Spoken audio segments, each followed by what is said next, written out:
Hey everybody, welcome back to the shop today. Today we're going to be working on our 2022 Suzuki DRZ400 Supermoto. We are going to be relocating our ignition switch. So let's take a look at it. So I have already done this, but I figured somebody out there might want to see how to do it. Yeah, we're not talking about my garage door opener there, but we're talking about the ignition that used to go here. It's gone. Can anybody spot it? Let me show you where it's at.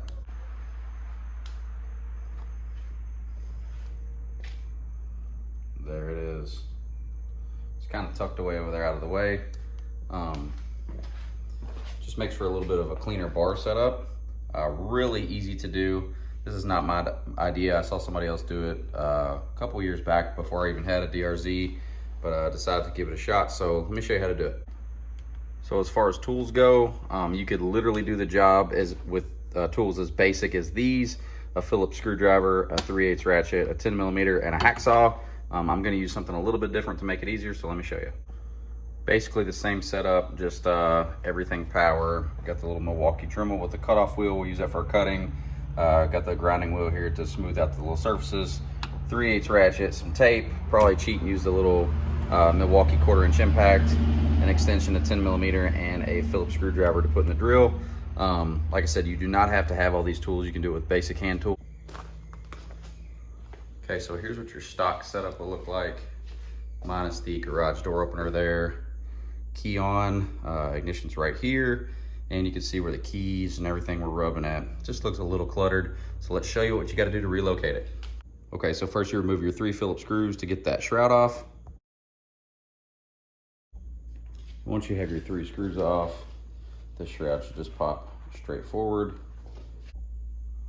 Okay, keep in mind I've already done this, so this is already cut in half, that's why the tape's there. But next I'm gonna go ahead and remove the 2 10mm bolts there that hold the ignition on. And these will be kind of snug.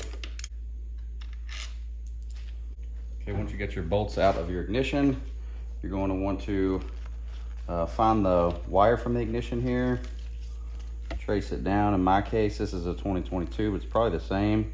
It's the green one. So there's just a button on the bottom you press, then you can disconnect your ignition. And then once you do that, you're ready to fish your ignition out. So once you have your bolts out here and you have your wire disconnected, you can fish out your ignition and bracket. Okay, so I mocked the whole thing up in the vise like this, and I put a piece of tape right here. And that's where I just took my little Dremel tool here. I kicked the Dremel on, and then I just cut right down through here, just pretty much a straight line until this is what I was left with. So I pretty much went from that hole straight back, just like that. And I snipped that off, and once I snipped that off, this is what I was left with, and I took and smoothed this out. Once I had that rough cut, I just took my little grinding wheel here, and you can use a file or something if you want, but I just smoothed it out.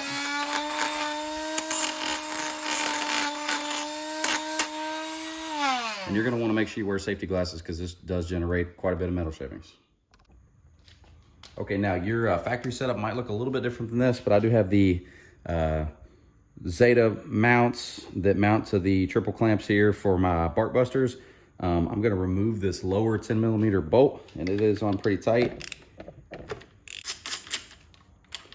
It's a long one, so I'll take that out. I'm gonna take my cleaned up ignition here, mount it right below this wire bracket, or that's what I did anyways.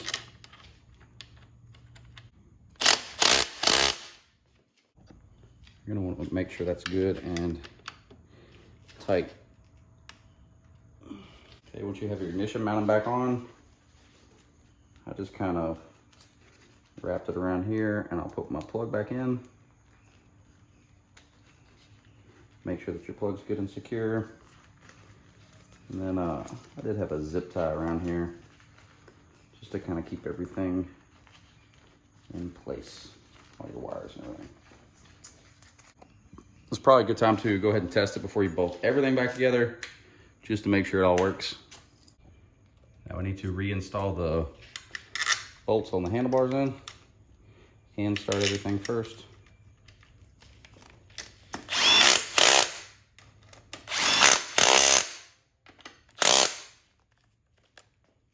I'll go back and get these good and snug. You want these to be pretty tight. I don't know the torque spec, but it needs to be tight. Okay, I don't know if anybody heard that, but when I was tightening this down, I sent it a little too hard and I cracked all of this. So sometimes you can learn what to do by learning what not to do. And I tightened that way too much and broke that whole housing. So let's take that shit apart. What a bummer.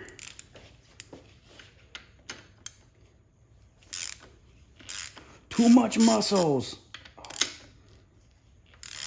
I'm definitely not riding it like that.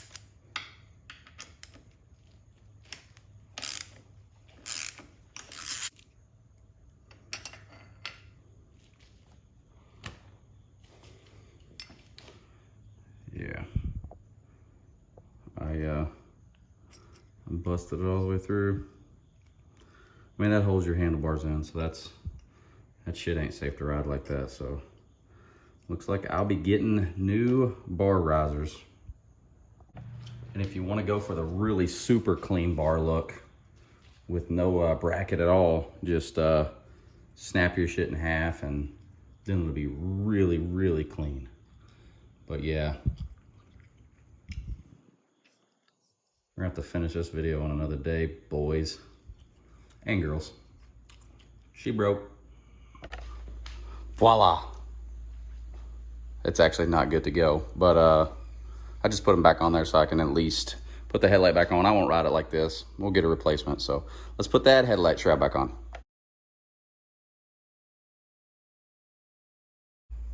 Easy peasy. Now when you are on the bike without a cracked handlebar mount, the ignition is right over here to the side. You just key in and then all the way in, down. There you go.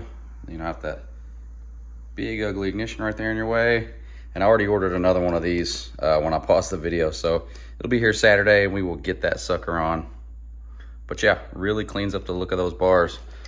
And it's right there in the front. It almost looks like a factory mounting location there.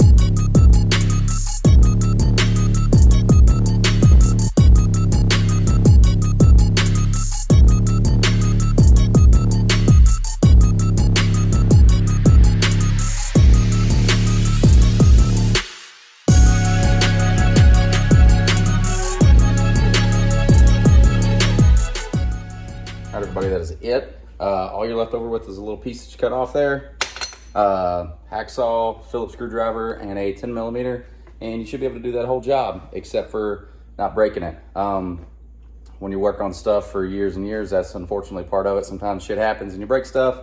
No big deal. At least that gives us an opportunity to get something new. So we'll be getting that on in the future. But yeah, super simple mod. The whole thing takes about 15 minutes to do. It'll take me twice as long to make and edit this video as it does to actually do that. So yeah, if anybody has any questions, please let me know. You can always reach out to me at scottlink_L5P on Instagram. As always, I appreciate everybody for watching. Until next time, thank you. Take care. We're gonna do it on, and then we relocate that. You guys know the 3 Phillips screws that holds that shroud on. You got to take that off first.